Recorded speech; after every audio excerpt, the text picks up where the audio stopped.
There was a title card that I put at the beginning of the pilot of The Incredible Hulk, which said something to the effect of, "Within each of us oft times dwells a mighty and raging fury." And I think that that's something that everyone has felt at one time or another, that sense of just wanting to explode.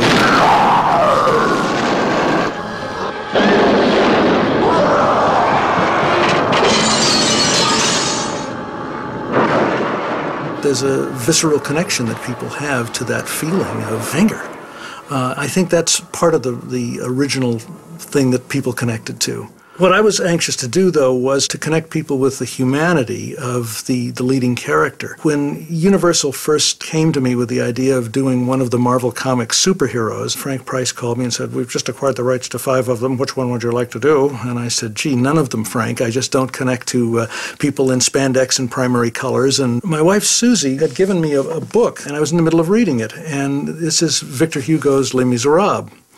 The story of Jean Valjean being pursued by Inspector Javert and living life as a fugitive.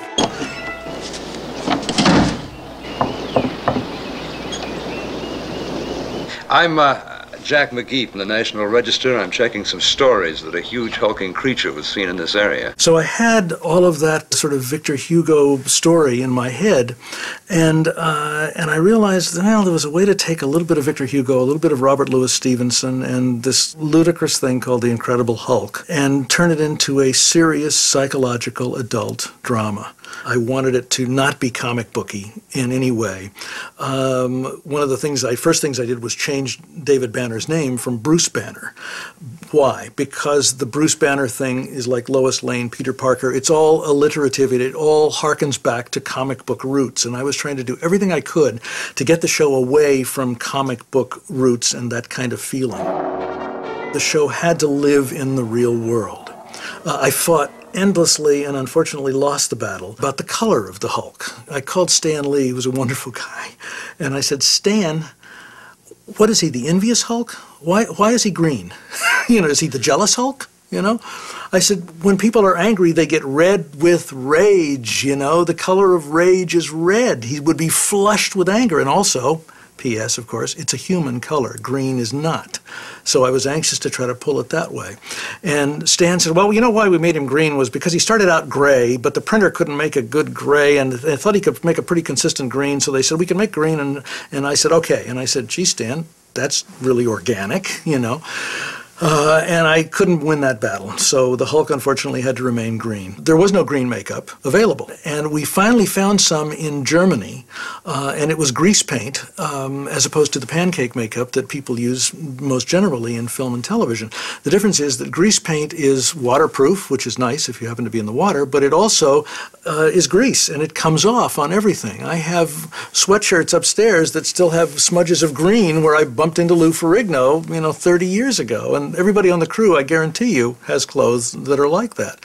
And it was a nightmare because Louis first had to get the prosthetic makeup put on that was designed by Werner Kepler, and then he would have to get the green makeup on top of that, and then he would get this wonderful wig that we never got right. I was always so frustrated at no matter what we do it ended up looking like a fright wig, And then he had to get the body makeup, which took 2 people, half an hour, 45 minutes to put on every day, and that long to take off.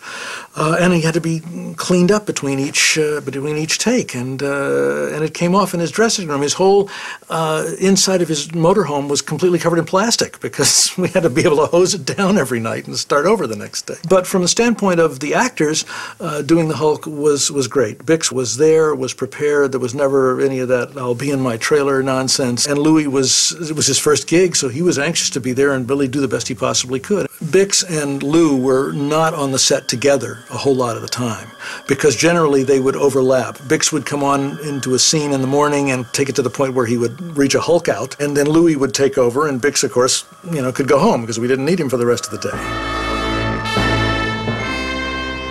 In season 2, I think we really hit our stride. Married was a very strong opening piece for us to start with, and Bix and I looked long and hard to find the right woman to play opposite him. And we had seen some film that Marriott had recently done. Her agent sent her the script, and Marriott said, I don't want to read anything called The Incredible Hulk. I'm really very sorry. Her agent said, "Read it, this is your Emmy." And Marriott read it and went on, of course, to win the Emmy for Best Actress in a Drama Series. Oh, my God. A friend of mine was a psychologist who was doing hypnotherapeutic work on people with cancer. He was actually using hypnosis to help people control their cancer. And I realized, wow, this is great. I can put Bill Bixby under hypnosis and go inside his mind. And for the first time, I can have Bix and Louis in the same frame. One of the challenges of shooting Married was I needed an internal landscape. I needed a place where they could meet together. And I sort of envisioned as I wrote it a surreal kind of desert landscape. There's not a lot of those around Southern California. I mean, I was thinking sand dunes. And then we discovered this area near Brawley, just north of the Mexican border, which is a small state park, which is indeed sand dunes. I got down there in the morning to shoot, and Ed Jeffers, my location manager, came up to me and said, "Kenny, we have a real problem. There's a man here that says we can't, it's his land and we can't film on it." And I said, "What are you talking about? This is a state park. He can't." They said, "Kenny, I'm telling you, he's livid. He tells us we cannot film here." And I said, "Well, Ed, talk to him. You're the location manager." And he said, "No, please, if you please come talk to him." So I reach the edge of the sand dunes and I look out and I see this guy riding toward me, dressed in Arab robes, and he's waving this scimitar and he's riding on a donkey, coming toward me over the sand dunes, shouting, "Get off my land! No filming on my land!" And I'm going, what the? And he gets closer and I realize that it's Bob Steinhauer, who was my unit production manager, producer on The Incredible Hulk, who had decided that this would be a funny way to welcome everybody down to Brawley. And none of the crew will ever forget the visit by the Ayatollah Steinhauer. Looking back on the Hulk, and it is something that I look back on very, very fondly because we did some really extraordinary work.